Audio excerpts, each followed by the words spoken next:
안녕하세요. 여배우의 책방의 달세뇨입니다. 오늘 달세뇨가 읽어드릴 책은 영국의 소설가 윌리엄 윌키 콜린스의 공포의 침대입니다. 1866년에 발표된 단편집 애프터 다크에 수록된 이 소설은 독자를 화자의 심리 속으로 끌어들여 시시각각 재어드는 긴장감을 맛보게 하는 미스터리 소설입니다. 그럼 달세뇨가 읽어드리는 공포의 침대 시작하겠습니다.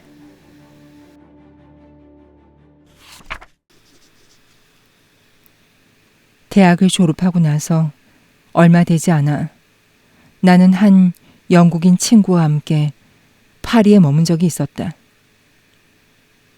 둘 다 젊은이라서 그 유쾌한 도시에 체류할 동안 밝히기 좀 꺼림직하지만 거칠 것 없이 제법 방탕하게 시간을 보냈다. 하루는 밤에 팔레 루아얄 근처를 빈들거리면서 또 무슨 재밌는 일 없나 궁리하고 있었다. 친구는 프라스카티 도박장에 가자고 제안했지만 난 내키지 않았다. 프랑스식 표현을 빌리자면 난 프라스카티를 환히 꿰을 정도였다. 거기서 5프랑 은화를 많이도 잃고 또 많이도 따봤다. 처음엔 그저 재미로 시작했지만 나중엔 재미가 아니게 되었고 점차 지긋지긋해졌다. 훌륭한 도박장에서 마주치는 대단한 사회 명사들의 속물적 성향에 속이 메스꺼웠던 것이다. 제발 하고 난 친구에게 말했다. 겉만 번지르르 하고 실속 없는 곳 말고 알짜배기들과 건달들, 가난뱅이들을 볼 수 있는 진짜 도박장으로 가자고. 삐까번쩍한 프라스카티 말고 누더기 외투를 입어도 들여보내주고 외투 없는 사람도 들어갈 수 있고 누더기 외투인지 아닌지 신경 쓰지 않는 곳 말이야. 좋아. 네가 말한 곳으로 가려면 굳이 팔레 루아야를 벗어날 필요가 없지. 가까이에 그런 곳이 있으니까. 풍문에 따르면 건달 냄새가 물씬 풍긴다니까 네 입맛에 들어맞을 거야. 잠시 뒤에 우리는 그 도박장에 도착해서 안으로 들어갔다. 모자와 스틱을 문지기에게 맡기고 2층으로 안내받아 주 도박실로 들어갔다. 손님은 별로 없었다. 우리가 들어가자 고개를 들어 쳐다보는 잡색의 남자 몇 명은 각자가 속한 계층을 처참할 정도로 잘 대변하고 있었다. 참으로 진품들이었다. 건달들을 보러 온 것이긴 했지만 이 남자들은 정도가 심했다. 모든 하류 인생들에겐 어느 정도의 희극적 요소가 있기 마련인데 여기 사람들한테는 오로지 비극, 묵묵하고 수상한 비극뿐이었다. 방 안에 가라앉은 고요가 섬뜩했다. 깡마르고 여윈 긴 머리의 청년은 퀭한 눈으로 펼쳐지는 카드를 말 한마디 없이 노려보고 있었다. 매갈이 없고 퉁퉁한 여드름 얼굴의 참가자는 흑과 적이 각각 몇 번씩 이기는지 꿋꿋하게 판지에 기록하면서 입 한 번 번긋하지 않았다. 큰 외투를 입은 지저분한 주름살 노인은 마지막 땡전까지 잃고서 노름에 참가할 수 없는데도 골매 같은 눈으로 노름판을 애절하게 지켜보면서 말 한마디 없었다. 도박대 딜러의 목소리까지도 그 방의 분위기 탓인지 기묘하고 흐릿하게 그리고 뭉툭하게 들렸다. 웃으려고 이곳에 왔는데 내 눈앞의 광경은 눈물이라도 쥐어짜야 할 판이었다. 급속하게 날 잠식해오는 침울한 기분을 떨쳐내려면 모종의 흥분 속으로 도피해야 함을 곧 깨달았다. 불행히도 나는 가장 가까운 곳에서 흥분을 구했다. 테이블로 가서 노름을 시작했던 것이다. 더욱 불행한 것은 왜 불행한지는 나중에 설명하겠지만 내가 땄다는 것이다. 따도 엄청나게 기가 막히게 땄다. 얼마나 많이 땄는지 테이블에 단골 노름꾼들이 날 에워싸고 내 판돈을 굶주린 표정과 미신적인 눈빛으로 응시하면서 저 영국인 이방인이 판돈을 거덜낸다고 쑥덕거렸다. 게임은 적과 흑이었다. 난 유럽의 여러 도시에서 이 게임을 해봤지만 모든 노름꾼들의 꿈의 법칙인 승률 이론을 공부했다거나 안중에 둔 것은 아니었다. 게다가 엄밀한 의미에서의 노름꾼도 아니었다. 노름의 광기로부터 자유로웠던 것이다. 내게 있어 노름은 심심풀이로 하는 재미의 다름 아니었다. 꼭 따야겠다는 생각에서 도박장을 드나든 것이 아니었다. 왜냐하면 난 언제나 돈이 풍족했기 때문이다. 여윳돈 이상으로 잃으면서 몰두한 적이 없고 운수가 대통해 주체 못할 만큼 많이 따본 적도 없다. 즉 무도회나 오페라 극장 가듯이 도박장을 드나든 것뿐이었다.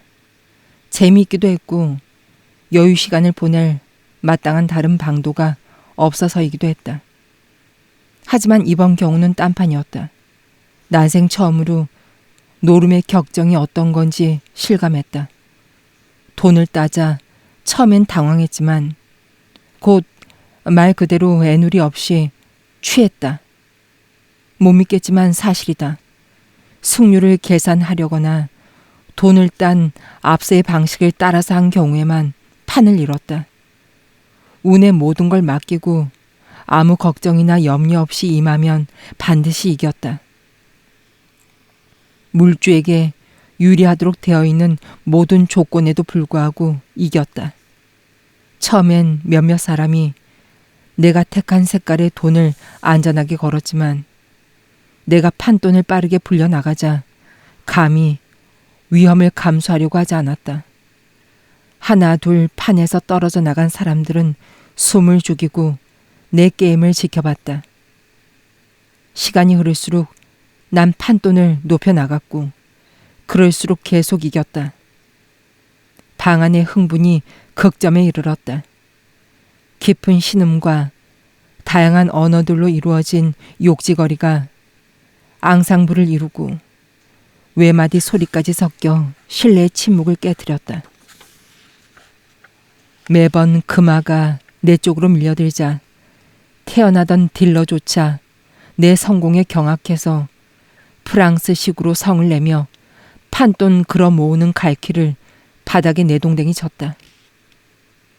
딱 한 사람만은 침착을 잃지 않고 있었는데 내 친구였다. 친구가 내게로 와서 영어로 속삭이길 이만하면 만족스럽지 않느냐면서 도박장을 나가자고 간청했다. 공평하게 말하자면 경고와 간청을 여러 번 되풀이했다. 그러다가 날 남겨두고 가버린 것은 전적으로 내가 그의 말을 매몰차게 거절한 까닭이었다. 다시는 그런 말을 못하도록 싸늘하게 뿌리친 것이다. 그때 내 몸과 마음은 이미 도박에 취해 있었다. 친구가 가고 나서 조금 뒤에 쉰 목소리 하나가 내 뒤에서 부르짖었다. 실례하지만 선생님이 떨어뜨린 나폴레옹 금화 2잎을 마땅히 있어야 할 자리에 돌려놔도 되겠습니까? 대단한 행운이십니다. 노병의 명예를 걸고 맹세하지만 이런 판을 수없이 돌아다녀 본 저로서도 선생님 같은 행운아는 일찍이 보지 못했습니다. 계속하십시오, 선생님. 불벼락을 내리십시오.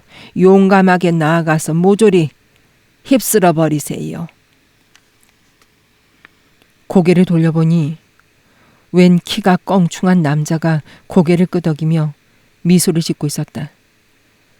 장식 단추와 모를 단 외투를 입고 구습적인 정중함을 갖추고 있었다. 내가 제정신이었다면 노병치곤 꽤 미심쩍은 인물이라 여겼을 것이다. 댕글한 눈알이 벌겋고 더러운 콧수염에 으깨진 코에 개차반에 가까운 군대식 억양의 목소리에 프랑스에서도 일찍이 보지 못한 불결하기 짝이 없는 손을 하고 있었다.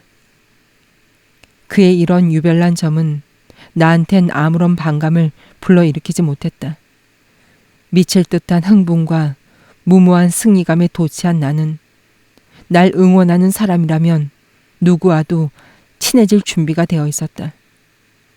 난 노병이 건네주는 코담배 가루를 조금 받아 들고는 그의 등을 두드려주며 당신은 세상에서 제일 진실된 사나이라고, 지금까지 만나본 사람 중에 제일 위대한 나폴레옹 군대의 영광스러운 노병이라고 추켜 세웠다.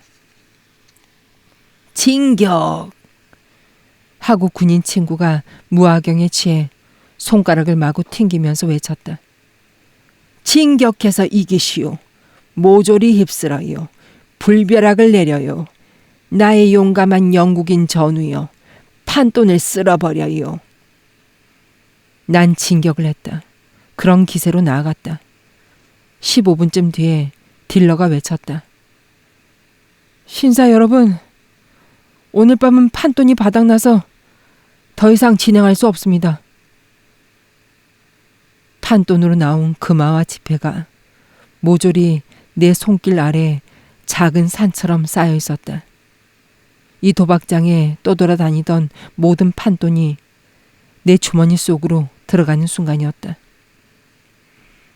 돈을 손수건으로 단단히 싸매십시오, 선생님. 내가 다짜고짜 금화 더미에 손을 찔러 넣자 노병이 말했다. 동여매시오. 우리가 나폴레옹 군대에서 식량 꾸러미를 묶었듯이 말이오. 선생님의 전리품은 너무나 막대해서 이 세상 그 어느 바지 주머니에도 담을 수 없습니다. 그렇지. 그래요. 퍼넣으시오. 지폐와 금화 모조리. 엄청나. 1,000운이야. 아, 잠깐. 바닥에 나폴레옹이 하나 떨어졌소. 아, 이 쬐끄만 나폴레옹 악당 같으니 내가 널 못 찾아낼 줄 알았지. 자, 이제 선생님이 허락하시면 미천한 소생이 이중 매듭을 단단히 메어드리겠습니다. 이제 돈은 안전합니다. 느껴보세요. 만져보세요, 행운아 선생님. 대포알처럼 단단하고 둥글죠. 아, 이런 놈들이 아우스트리츠에서 우리에게 이런 대포알을 쌌더라면 큰일 났지. 놈들이 그랬더라면. 자, 이제 옛 척탄병이 프랑스 육군 퇴역 용사가 무엇을 해드릴까? 뭘 부탁할까요? 간단해요. 존경하는 내 영국인 친구여, 이렇게 간청하니 나랑 같이 샴페인 한 병을 마십시다. 헤어지기 전에 거품 있는 술잔으로 행운의 여신을 위해 건배합시다. 훌륭한 태역 용사여, 다정한 옛 척탄병이여, 샴페인 좋고 말고요. 노병을 위해 영국식 건배. 행운의 여신을 위해서 다시 한번 영국식 건배. 브라보, 영국인이여. 다감하고 자애로운 영국인이여. 핏줄에 맹렬한 프랑스의 피가 흐르는 친구여. 한 잔 더? 아, 이런 잔이 비었군. 상관없소. 와인 만세. 나 노병이 명하노니 한 병 더 가져와. 봉봉 과자 반 파운드도. 아, 아니요. 왕년의 척탄병이요. 이거만 마시고 그만요. 건배. 프랑스 군대를 위해, 위대한 나폴레옹을 위해, 여기 여러분들을 위해, 딜러를 위해, 정직한 딜러의 만일 있다면 부인과 딸을 위해, 여성 전체를 위해, 세상의 만인을 위해. 결국 두 번째 샴페인 병이 비워졌다. 난 화염을 삼킨 듯 머릿속이 불타올랐다. 겨우 이 정도 와인을 마시고 이런 지경이 된 것은 난생 처음이었다. 와인이 극도로 흥분한 신경계에 기폭제로 작용한 탓일까? 위에 무슨 탈이라도 난 것일까? 아니면 샴페인이 너무 독해서 그런가? 프랑스군 태역 용사여 하고 내가 흥분해서 소리쳤다. 난 불타고 있습니다. 당신은 어떻습니까? 당신이 나한테 불을 질렀어요. 내 말 들립니까? 아우스트리츠의 영웅이여. 세 번째 샴페인병을 들어서 불을 끕시다. 노병이 머리통을 흔들거리며 댕글한 눈알을 빙글빙글 굴렸다. 눈알이 눈구멍에서 빠져나올 것 같았다. 노병이 더러운 집게 손가락을 으깨진 코 옆에 가져다 대고 갑자기 진지하게 커피 하고 소리치더니 곧장 안쪽 방으로 후다닥 들어갔다. 괴벽스런 퇴역 군인의 한마디가 방 안의 사람들에게 무슨 마법 같은 효과를 발휘했다. 다들 일제히 일어나서 방을 나갔다. 술 취한 내게서 떡고물이라도 떨어질까 기다렸던 것일까? 내 새 친구가 자비롭게도 내가 인사불성이 되지 않도록 신경 써주는 것을 보고 내 돈을 어찌해 보려는 희망을 모두 포기한 것일까? 동기야 어쨌든 그들은 한 무더기로 나갔다. 노병이 돌아와 테이블을 마주하고 앉았다. 방엔 우리 둘뿐이었다. 딜러가 현관방에서 문을 열어둔 채 혼자서 식사하는 모습이 보였다. 침묵이 어느 때보다도 깊었다. 태영 용사도 갑자기 달라졌다. 엄숙한 표정을 하고 있는 게 왠지 꺼림칙했다. 내가 다시 말을 할 때도 이전처럼 거친 말을 쓴다거나 손가락을 퉁긴다거나 감탄사를 연발하는 법이 없었다. 잘 들어요, 선생. 하고 내밀하고 미심쩍은 어조로 말했다. 노병의 조언에 귀를 기울여요. 여기 안주인한테 가서 아주 매력적인 여자로 요리 솜씨가 탁월해요. 특별히 진하고 맛 좋은 커피를 만들어 달라고 부탁하고 왔소. 커피를 한잔 하면 몽롱한 흥분이 가라앉을 테니 그때 집에 가도록 하시오. 그래야 하오. 선량하고 자비로운 내 친구여. 그 많은 돈을 집에 가져가려면 무엇보다도 정신을 바짝 차리는 게 중요하오. 당신이 돈을 엄청나게 끌어모았다는 사실은 오늘 밤 여기 참석한 사람이라면 누구나 알고 있소. 어떻게 보면 무척 선량하고 훌륭한 친구들이지만 그들도 사람이요. 친애하는 선생, 그들도 나름대로 약점이 있단 말이오. 더 말해 못하겠소. 아니, 그런 뜻이 아니오. 이제 내 말대로 하시오. 기분이 좀 가라앉으면 이륜마차를 부르시오. 마차를 타게 되면 창문을 모조리 닫고 마부에게 넓고 환한 길로만 해서 집으로 가자고 하시오. 그렇게 하시오. 그래야 당신과 당신의 돈이 안전하오. 내 말대로 해요. 그럼 내일이면 진솔한 충고를 해준 한 늙은 병사가 고맙게 느껴질 거요. 태역 용사가 금방이라도 울음을 터뜨릴 것 같은 어조로 설교를 끝내자마자 커피가 들어와서 잔 2개를 채웠다. 내 사려 깊은 친구가 잔 하나를 내게 건네며 고개를 살짝 숙였다. 갈증으로 목이 타들어가던 중이라 난 단숨에 마셔버렸다. 마시는 것과 거의 동시에 갑자기 현기증이 밀려오고 만취 상태에 빠졌다. 방이 소용돌이 치듯 빙글빙글 돌고 눈앞에 노병이 증기 엔진 피스톤처럼 아래 위로 일렁거렸다. 이명이 시끄럽게 들리고 당황스러운 기분과 무력감, 멍청해진 느낌이 날 사로잡았다.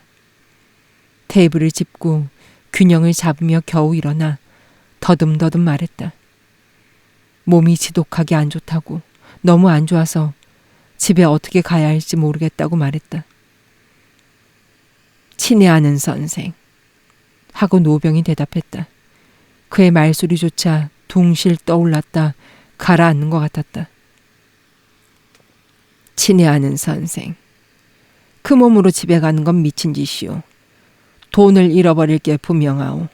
강탈당하고 살해되기 십상이오. 난 여기서 잘 생각인데 선생도 여기서 주무시구려.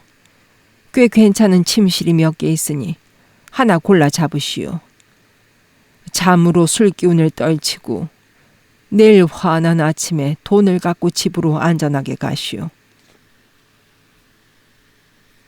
난 두 가지 생각뿐이었다. 돈이 가득한 손수건을 절대 놓쳐선 안 된다는 것. 당장 어디에 누워서 편안하게 자고 싶다는 것. 그래서 난 자고 가라는 제의를 받아들이고 노병의 부축을 받아 맥이 풀린 손으로 돈을 들었다.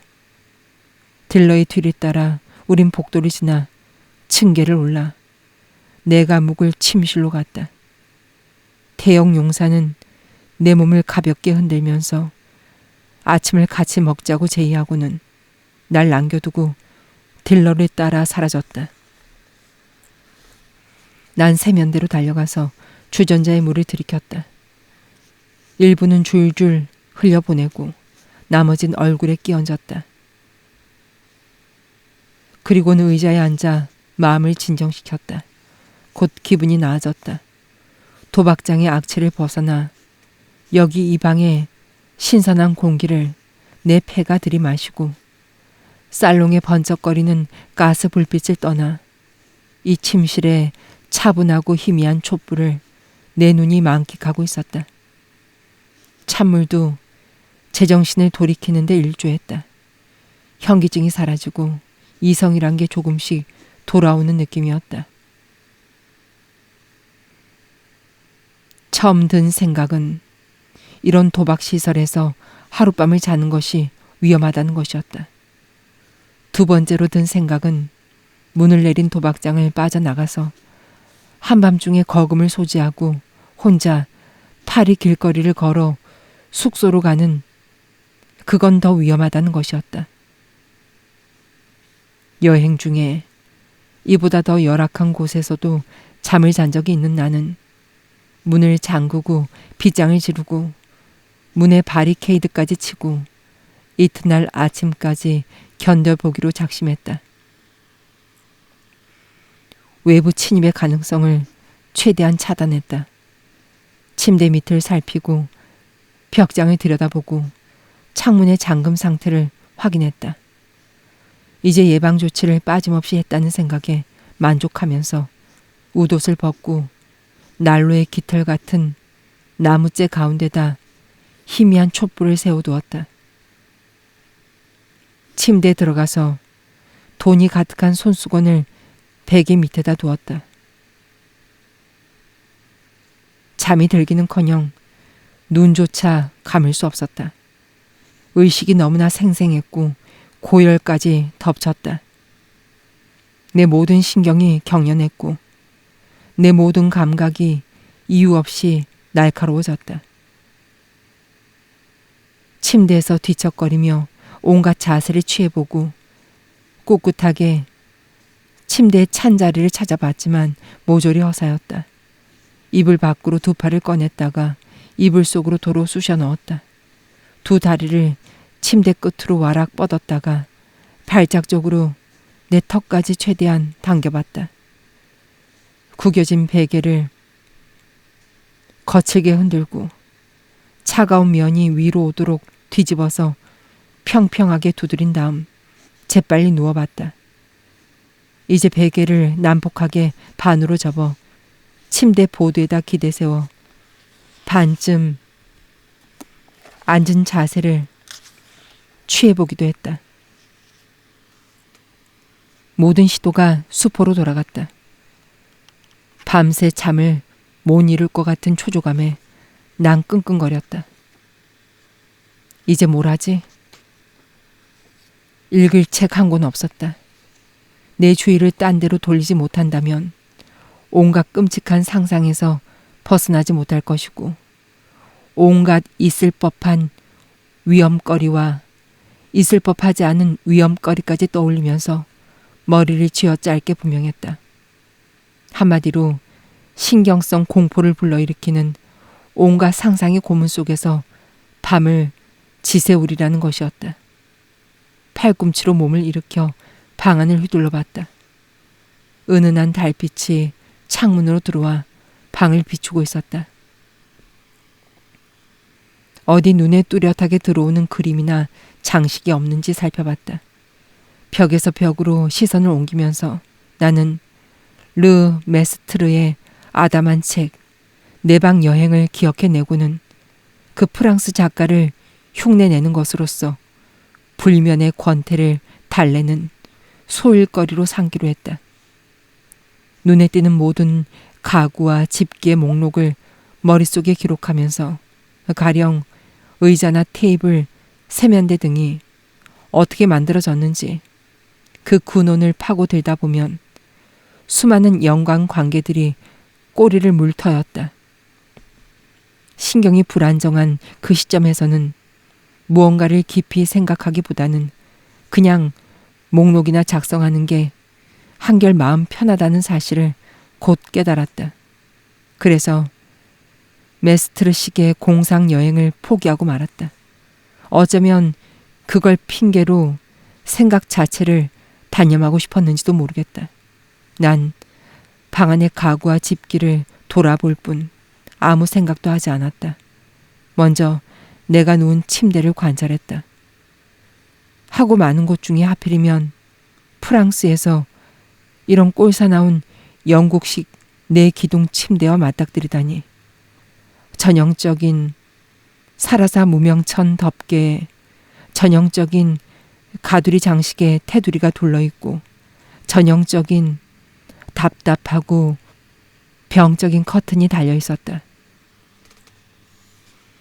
내가 이 방에 들어서면서 침대는 보지도 않고 무심결에 커튼을 열어 젖힌 기억이 났다.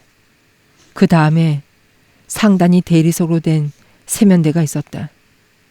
내가 급하게 물을 마시고 끼얹느라 흘린 물이 아직도 벽돌 바닥으로 천천히, 아주 천천히 떨어지고 있었다. 그 다음에 작은 의자 2개에 내 외투와 상의, 바지가 올라가 있었다. 그리고 지저분한 흰색 무명천을 씌운 큼직한 팔걸이 의자 등받이에는 내 목도리와 셔츠 칼라가 걸쳐져 있었다. 노쇠 손잡이 2개가 떨어져 나간 옷장 하나와 깨진 싸구려 자기 잉크 스탠드가 옷장 위에 올라앉아 장식 역할을 하고 있었다. 손바닥만한 거울 하나와 아주 큰 바늘 결의를 거느린 경대가 있었고, 그리고 창문, 어울리지 않게 큰 창문이었다. 웬 어둡고 낡은 그림 하나가 흐릿한 촛불에 어슴풀에 드러났다.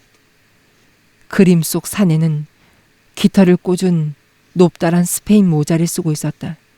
가무잡잡하고 음흉하게 생긴 그 악한이 손차양을 하고서 저 위쪽을 열심히 바라보고 있었다.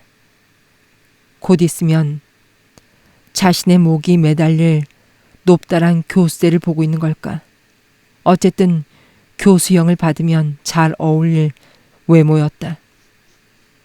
그 그림을 보고 나자 나도 위를 쳐다봐야만 할 것 같아서 침대 덮개를 올려다봤다. 음울하고 싸늘하게 짝이 없는 덮개라서 난 그림으로 도로 눈길을 가져갔다. 그림 속 사내의 모자에 꽂힌 깃털 개수를 세어봤다. 뚜렷이 눈에 들어오는 그것은 흰 것이 3개, 초록색이 2개였다. 모자 꼭대기를 살펴봤다. 원추형이었다. 귀도 폭수가 즐겨 쓰던 모자를 본딴 것 같았다. 사내는 무엇을 보고 있을까? 별을 보는 건 아닐 테고. 그런 무법자가 점성가나 천문학자일 턱은 없으니까. 높다란 교수대가 틀림없으리라. 사내는 곧 교수형에 처해지리라. 그러고 나면 형 집행인이 사내의 원추형 모자와 깃털 장식을 갖게 될까. 난 다시 깃털을 헤아렸다. 흰 것 3개, 초록색 2개. 이 건전하고 지능적인 유희에 내가 미련을 두고 있는 동안 내 생각은 무의식적으로 방황을 시작했다. 방안을 비추는 달빛을 보니 영국에서의 어느 달 밝은 밤이 연상되었다. 어느 웨일즈 계곡에서 소풍을 마치고 마차를 타고 돌아오던 길에 겪었던 소소한 일들과 아름다운 풍경. 그날 밤 달빛은 너무나 사랑스러웠다. 지금 떠오른 소풍에 얽힌 기억이 지난 세월에는 한 번도 생각나지 않았다. 설령 그 오랜 과거의 장면을 회상하려 했었어도 전혀 기억해내지 못했거나 겨우 어렴풋한 윤곽만 잡을 수 있었을 터였다. 인간이 가진 온갖 훌륭한 능력 중에 기억만큼 인간의 불멸성이란 진리를 도저하게 웅변하는 게 또 있을까? 난 지금 수상하기 짝이 없는 낯선 집에서 무슨 일이 어떻게 벌어질지 모르는 불안과 위험에 휩싸여 차분한 회상을 하기란 사실상 불가능한 상황에 처해 있음에도 불구하고 내가 영원히 잊은 것으로 여겼던 기억들이 형편이 좋을 때나 마음이 편할 때는 억지로 되살리려 해도 잘 떠오르지 않던 기억들이 그 장소며 사람이며 대화며 온갖 사소한 장면들까지 나도 모르는 새에 회상되고 있는 것은 어찌된 일인가. 그 무엇이 이 낯설고 복잡 미묘한 불가사의한 효과를 불러일으켰나. 침실 창문으로 들어오는 달빛 한 장뿐. 그 무슨 까닭이 따로 있겠는가. 난 여전히 그 소풍을 생각하고 있었다. 마차를 타고 즐겁게 돌아가던 길에 달빛에 끌린 감상적인 젊은 숙녀가 차일드 헤럴드의 식구를 읊었다. 이렇게 지난 과거의 즐거운 장면에 빠져 있을 때 문득 내 기억을 붙들어 매던 의식 한 가닥이 툭 끊어졌다. 정신이 즉각 현실로 되돌아와 어느 때보다 명료해졌다.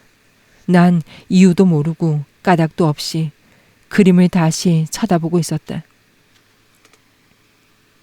난 저 그림에서 무엇을 찾고 있는가? 맙소사. 사내가 모자를 눈썹까지 눌러 쓰고 있었다. 아니, 모자가 통째로 사라졌다. 원추형 모자가 어디로 갔지? 깃털. 흰 것 3개, 초록색 2개는 어디로 갔지? 없었다. 모자와 깃털이 있어야 할 자리엔 웬 어둑한 물체가 이제는 사내의 이마와 눈과 손 차양을 가리고 있었다. 침대가 움직이고 있나? 난 똑바로 누워 올려다봤다. 내가 미쳤나? 취했나? 꿈인가? 현기증이 다시. 아니면 침대 덮개가 정말 내려오고 있는 건가? 천천히, 꾸준히, 조용히, 무시무시하게 덮개가 통째로 전면적으로 내려앉고 있는 건가? 내가 그 밑에 누워있는 동안 피가 싸늘하게 식는 것 같았다. 죽음 같은 냉기가 온몸을 마비시켰다. 난 베개 위에서 머리를 돌려 그림 속 사내를 지켜봄으로써 덮개가 정말 움직이고 있는지 알아보기로 마음먹었다. 그 방향으로 한번 쳐다보는 걸로 좋겠다. 내 위에 있는 흐릿하고 시커먼 곰팡내 나는 덮개 테두리가 사내의 허리에 거의 다다라 있었다. 난 가만히 숨을 죽였다. 꾸준하게 천천히, 아주 천천히. 이윽고 그 사내가 사라지고 그 밑을까지 사라졌다. 덮개 테두리가 가려버린 것이다. 난 체질적으로 소심한 사람이 아니다. 내 삶에 몇 번의 위험이 있었지만 침착성을 잃은 적은 한 번도 없었다.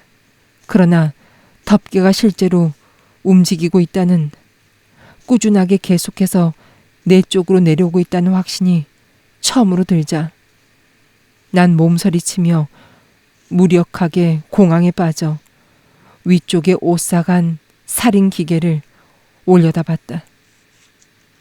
그놈은 누워있는 나를 질식시켜 죽이려고 점점 가까이 하강하고 있었다. 꼼짝없이 말없이 숨을 죽이고 올려다봤다. 촛불은 다 타서 꺼져 있었다. 달빛은 여전히 방을 밝히고 있었다. 아래로, 아래로. 덮개는 쉬지 않고 소리 없이 내려오고 극도의 공포감은 날 옴짝달싹 못하도록 침대에 꽁꽁 묶어놨다. 아래로, 아래로 내려왔다. 이윽고 청개의 역겨운 첫 냄새가 코 속으로 스며들었다. 그 마지막 순간에 내 보호 본능이 날 혼수 상태에서 깨웠다. 마침내 움직일 수 있었다. 겨우 옆으로 몸을 굴려 빠져나올 수 있는 공간이었다. 내가 소리 없이 바닥으로 떨어진 순간 살인 청개의 가장자리가 내 어깨를 스쳤다. 숨쉴 겨를도 없이, 얼굴에 식은 땀을 씻을 짬도 없이 난 즉시 무릎으로 서서 침대 덮개를 바라봤다. 난 말 그대로 홀려 있었다. 등 뒤에서 발소리가 들렸어도 몸을 돌리지 못했을 것이고 도주 방법이 기적적으로 열리더라도 달아나려고 몸을 움직일 수는 없었을 것이다. 그 순간 나의 전부가 오롯이 두 눈에 실려 있었다. 놈이 내려왔다. 청개가 통째로 그 가두리와 함께 아래로 아래로 가라앉았다. 계속 침대 매트리스와 가까워져서 결국 그 사이로 손가락 하나 쑤셔 넣을 수 없을 정도로 딱 붙어버렸다. 나는 덮개 옆면을 만져봤다.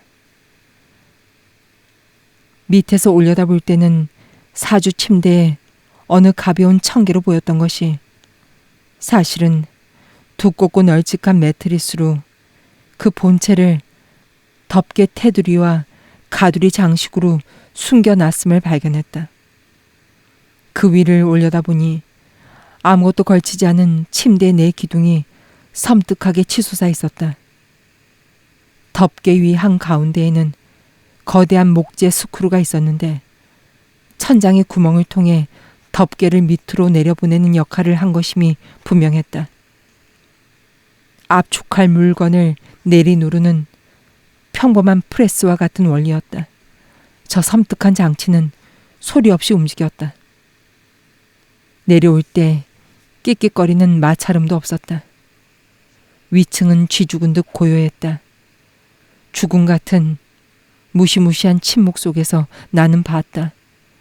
종교 재판 암흑기나 하르츠 산맥의 어느 외딴 여관이나 베스팔렌의 중세 비밀 법정에나 있을 법한 질식사시키는 비밀 기계를 19세기에, 그것도 현대 프랑스의 수도에서 버젓이 목격한 것이다.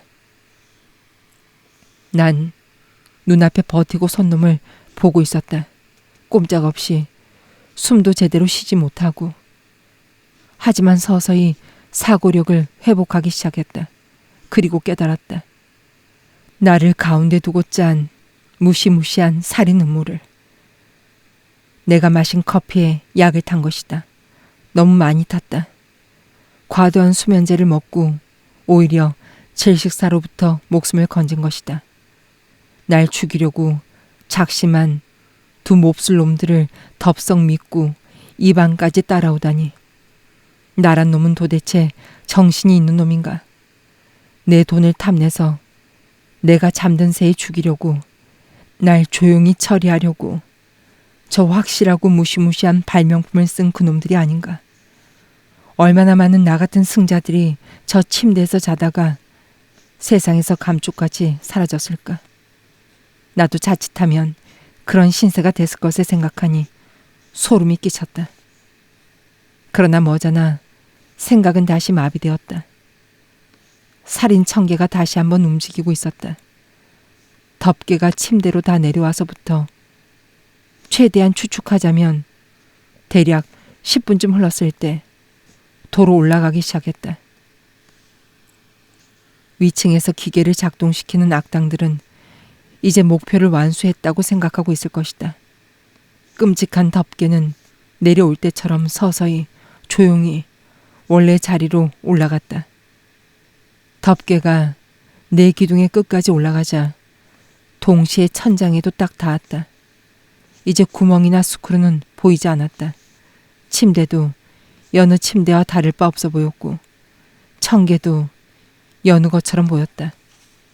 아무리 눈여겨봐도 이상한 점은 없었다. 이제 겨우 움직일 수 있었다.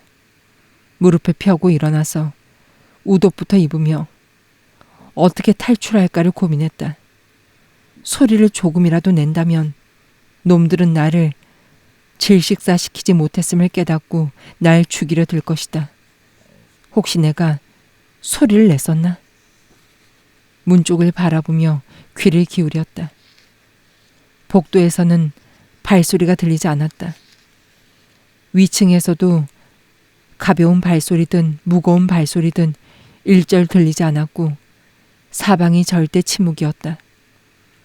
문을 잠그고 비장을 지른 것도 모자라 침대 밑에서 발견한 낡은 괴짝을 문에 받쳐놓고 있었다. 소음을 내지 않고 괴짝을 옮기기란 불가능하다. 안에 무엇이 들었을까 생각만 해도 피가 얼어붙는다.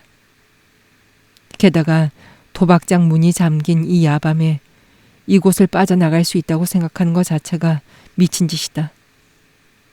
방법이 딱 하나 있긴 했다. 창문이었다. 난 까치발로 살금살금 창가로 갔다.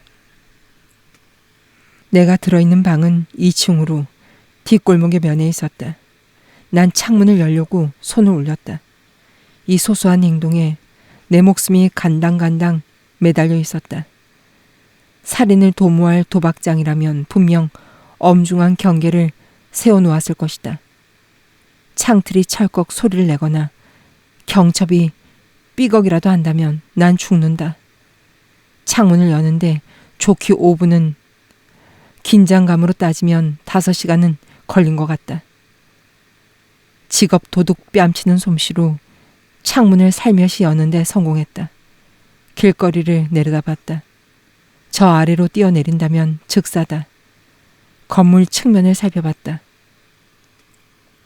왼편으로 굵은 송수관이 아래로 뻗어 있었다. 창문 바깥쪽 근처를 지나는 그 송수관을 봤을 때 난 살 수 있음을 직감했다. 침대 청개가 날 향해 내려오던 것을 본 이후 처음으로 마음껏 숨을 쉴 수 있었다. 내가 찾아낸 탈출 수단을 어떤 사람들은 상당히 어렵고 위태로운 것으로 생각할지 모르겠지만 난 그 파이프를 타고 땅으로 내려가는 것을 위험하다고 여기진 않았다. 학창시절부터 운동을 통해 전문 등반가 수준으로 근력과 배짱을 키워왔기 때문이다. 내 머리와 손과 발은 어떤 상승이나 하강의 위험에도 날 든든하게 버텨줄 것이었다. 돈이 가득한 손수건을 베개 밑에 두었다는 사실이 떠올랐을 때는 벌써 한쪽 다리를 창틀에 걸쳐 놓은 뒤였다. 그냥 두고 갈 수도 있었지만 누구 좋으라고 저 돈을 남겨두고 갈 수냐는 오기가 발동했다. 그래서 침대로 가서 묵직한 손수건을 목도리로 깨어 내 등에 묶었다. 내 등에 단단히 묶었을 때 문 밖에서 무슨 숨소리가 들렸다. 등골이 오싹해졌다. 귀를 기울였다. 아니야. 복된 정적분. 방 공기가 부드럽게 방으로 흘러드는 소리였다. 다음 순간 난 창틀에 올라갔고 그 다음엔 송수관을 두 손과 무릎으로 단단히 붙들고 있었다. 예상대로 조용하고 가뿐하게 땅으로 발을 내릴 수 있었다. 곧장 경찰서를 향해 전력 질주했다. 인근에 경찰서가 있다는 것을 알고 있었다. 경찰서장과 부하 몇 명이 뜬 눈으로 아마도 당시 파리를 떠들썩하게 한 미궁의 살인사건 용의자를 뒤쫓는 일을 수기하고 있는 것 같았다. 헉헉대며 어눌하기 짝이 없는 프랑스 말로 내가 사정을 털어놓자 처음엔 서장이 날 술 취해 횡패를 부리는 영국인쯤으로 여기는 듯했다. 하지만 내가 이야기를 계속하자 서장은 태도를 바꾸더니 내가 채 말끝을 짓기도 전에 앞에 있던 서류 따위를 모조리 서랍에 밀쳐 넣고 모자를 눌러 썼다. 나에게도 모자를 하나 권하고는 그때 난 맨머리였다.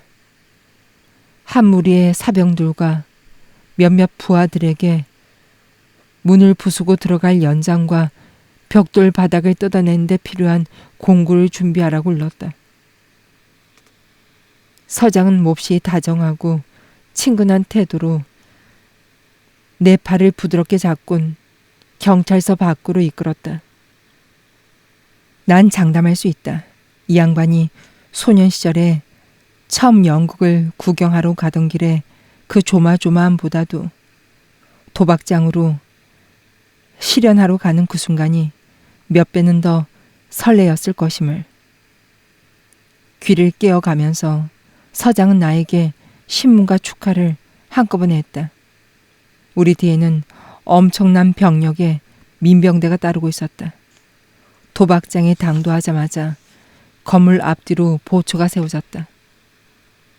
곧장 문을 쾅쾅 두드린 소리가 나고 뒤이어 한 창문에 불이 켜졌다. 난 서장의 말에 따라 경찰대 뒤로 몸을 숨겼다.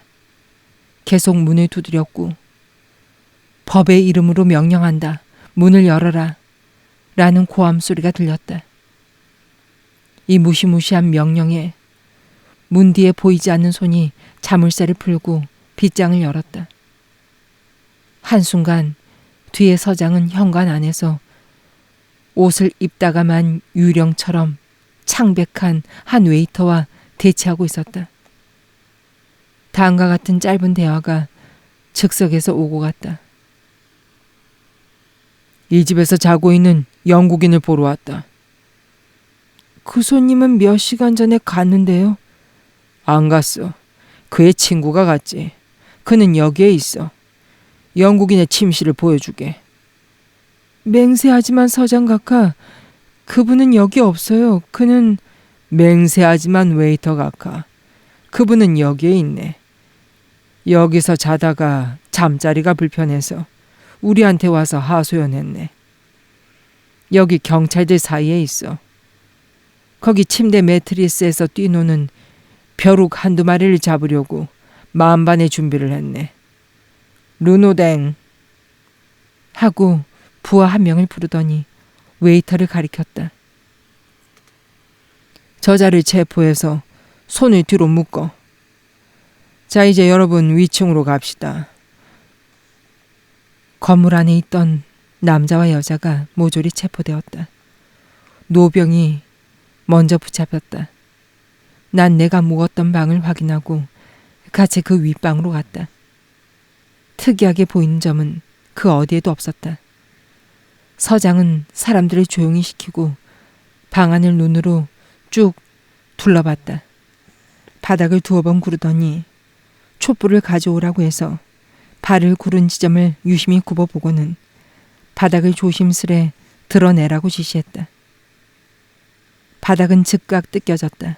불빛을 동원해서 그 안에 들여다보니 여기 바닥과 아랫방 천장 사이에 석가래를 얹은 깊은 공동이 나타났다.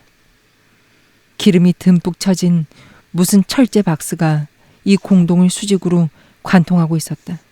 박스 안에는 아랫방 침대 덮개와 연결된 스크루가 들어있었다.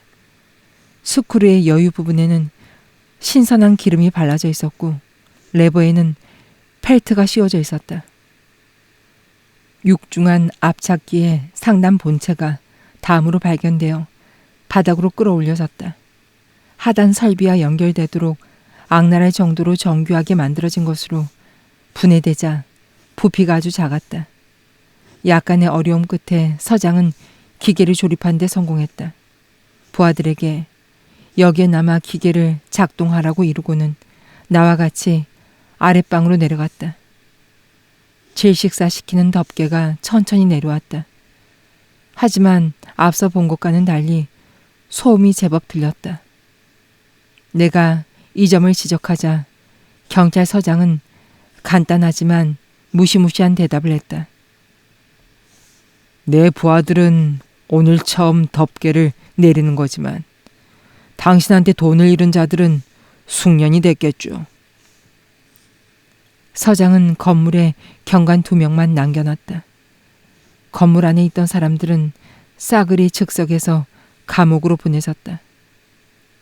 서장은 경찰서에서 조서를 작성한 후 내가 머물던 호텔로 여권을 가지러 함께 갔다. 서장님은 하고 내가 여권을 건네주면서 정말 그 침대에서 질식사 당한 사람이 있다고 생각하십니까? 제가 당할 뻔한 것처럼요. 서장이 대답했다. 시체 공시소에 전시된 익사자를 10명 남짓 봤습니다. 그네들 수중에서 발견된 지갑에는 이런 쪽지가 들어있었죠. 도박장에서 알거지가 돼서 생강에서 자살한다는 내용이었습니다. 개 중에 도대체 몇 명이 선생이 들어간 그 도박장을 출입했는지는 내가 어떻게 알겠소. 선생처럼 돈을 따고 선생이 누운 침대에 누워 자다가 변을 당했는지 내가 어떻게 알겠소. 그래서 살인범들이 써준 유서를 지갑에 간직한 채 세상 몰래 강으로 던져졌는지 내가 어떻게 알겠소. 대체 몇 명이나 되는 사람이 선생이 탈출한 그 운명을 맞이했는지 이 세상에 누가 알겠습니까? 도박장 사람들이 침대 기계를 보유하고 있었다는 건 우리도 몰랐습니다. 경찰도 몰랐던 일입니다. 사자는 비밀을 간직한 채 말이 없습니다. 좋은 밤 되십시오. 아니, 좋은 아침 되십시오, 포코너 씨. 9시에 경찰서로 오는 거 잊지 마시고. 그럼 또 봅시다. 나머지 이야기도 밝히겠다. 난 조사를 거듭받았고 도박장은 구석구석 샅샅이 수색되었다. 용의자들은 따로따로 신문받았고 그중 죄가 가벼운 2사람이 실토했다. 노병이 도박장 주인이었다. 재판에서 밝혀진 사실은 이랬다. 그 노병은 일찌감치 군대에서 추방되어 불황자로 떠돌면서 나쁜 짓만 골라 하다가 그 도박장을 전 주인에 따르면 갈취했다. 노병과 딜러 또 다른 공범 1명, 나한테 커피를 타준 여자까지 총 4명이 침대 기계의 비밀을 공유하고 있었다. 도박장이 딸린 단순 일꾼들이 압사 기계의 존재를 알고 있었느냐 하는 것에는 의문의 여지가 있어 그 의문의 여지 덕분으로 절도죄나 불황죄 정도의 관대한 처분을 받았다. 노병과 오른팔 역할을 한 두 신복은 교수형에 처해졌고 커피에 약을 탔던 여자는 몇 년인지는 기억나지 않는 징역형을 언도받았다. 도박장 단골들은 미심쩍다 해서 감시를 받았다.